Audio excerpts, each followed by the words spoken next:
Greetings gastronauts, this is KeefCooks, I'm Keef, and today I'm going to show you a fabulous Hungarian dish, Paprikás Chicken, or Paprikás Csirke, or something like that. And also, to go with it, I'm going to do little German dumplings made of flour and eggs, Spätzle.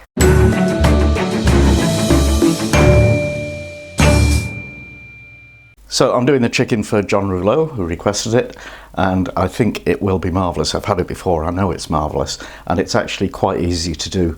The Spätzle, the little flour and egg dumpling things, whose name I cannot pronounce, I've never had and I've never made them, but they look pretty straightforward, so we'll have a go, eh? Anyway, lovely food coming up, let's do it.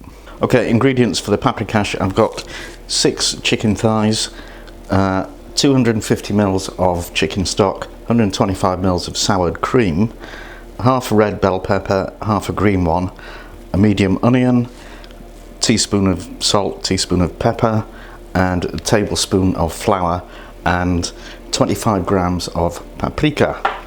Now, the chicken, you could also use drumsticks or a mixture, depending on what you've got. The paprika, this is smoked and sweet. It also comes in unsmoked, hot or sweet varieties, and no one recipe seems to say one is better than the other, so I wouldn't worry too much about that. Anyway, let's get going. Now you want to get your bits of chicken as dry as you can on kitchen paper, and then we'll season them with the salt and pepper. Okay, like that.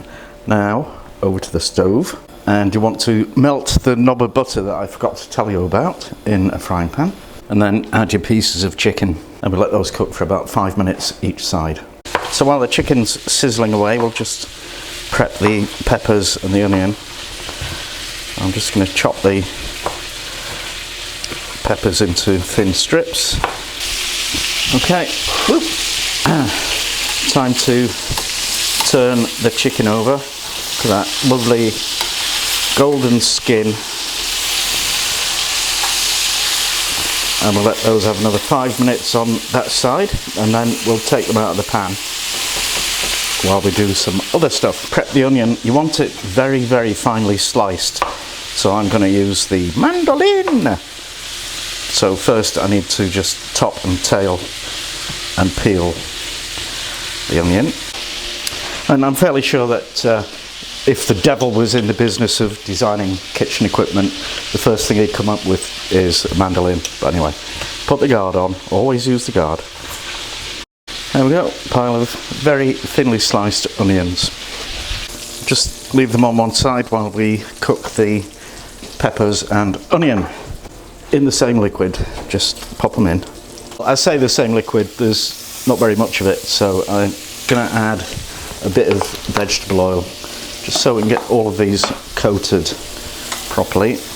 And then what you want to do is pop a lid on that so it'll kind of steam for about 10 minutes. I don't have a proper lid for this frying pan. I've got an old lid that's lost its knob, as it were, so it's a bit tricky to deal with, but that'll do the job. Right, those have been steamifying for about 10 minutes, so now I'm just going to saute them to get them a bit caramelised. Turn the heat up a little bit. Right, now those are a little bit caramelised, so I'm going to add the paprika. My goodness, there's a lot of that, and we'll just let that cook for about 30 seconds, so you don't want to burn it. Then we'll add the stock. Not my homemade stock, sadly, so you know, it's a shame, but it'll still work. Oh, I can smell that paprika now. Fabulous. And now we hurl the chicken back in. Just turn the chicken over, get some of the good old juicy stuff on it. And then pop the lid back on and let it bubble away for about an hour. To make the Spätzle, possibly, you need 130 grams of strong white bread flour, a pinch of salt, and 2 eggs, and some yogurt. But first we'll mix this together, and then we'll add some yogurt to loosen it, because it needs to be something you can pour. It shouldn't be runny, but it should be able to pour easily. Bloody. Which that isn't going to do just yet. Okay, I think that's probably about the right consistency. Well, it doesn't pour, but it drops rather than runs. Because what you need to be able to do is pass it through something that's got holes in it. This is my spud masher. So that you end up with like shreds of it. So we'll pop this in the fridge to rest till we're ready for it. Now we're almost ready to finish off the paprikash. We need to get the soured cream in it and thicken it up. But what we do first is mix the flour into the cream. This will also help thicken it up. And then bimble over to the stove. Now you can't add cold cream to a hot liquid, so what we do is we'll just gradually warm up the cream by taking some of the sauce and stirring it into the cream. And when that's done, add another spoonful, and we'll keep on doing that, and the cream eventually will get quite warm, and then it'll be safe to add it in. So this process is called tempering. Actually, I'm going to swap this over onto a smaller ring, because that's as low as this one goes. And this is water boiling for the Spätzle. In fact, I've turned off the burner under the chicken and the sauce. So we add the tempered cream and just stir it in. And look, it's not curdling. How cool is that? So that can sit there for a few minutes while we get on with finishing off the little flour and egg dumplings whose name I can't pronounce properly. So to cook the dumpling type objects, you need a pan of boiling water, a rolling boil with some salt in it, and you need a thing with holes in it. So this is my spud masher. You could use like a cheese grater or a potato ricer. The holes should be about 5mm, 1/4 inch. These are a bit big, but we'll see. And then you just push the batter through and it drops in the water, and when it floats to the top it's cooked.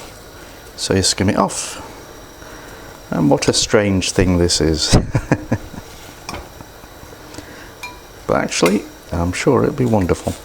Okay, there's the Spätzle, and needs a knob of butter and a good old sprinkle of sea salt.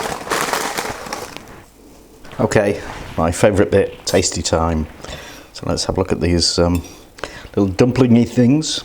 Spätzle. Wow. So I put some sea salt and butter on those, and oh, now they taste of something. Sea salt and butter.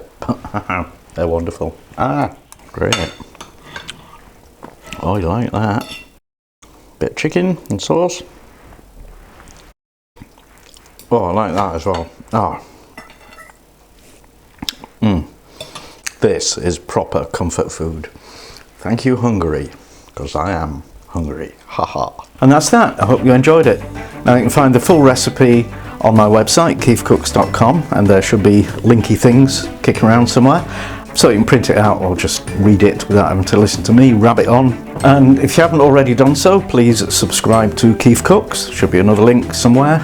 And talk to me, make requests, make comments, keep them clean and friendly, otherwise I will ban you. And thank you for watching, and see you next time. And also, to go with it, I'm going to do a German thing. Spätzle.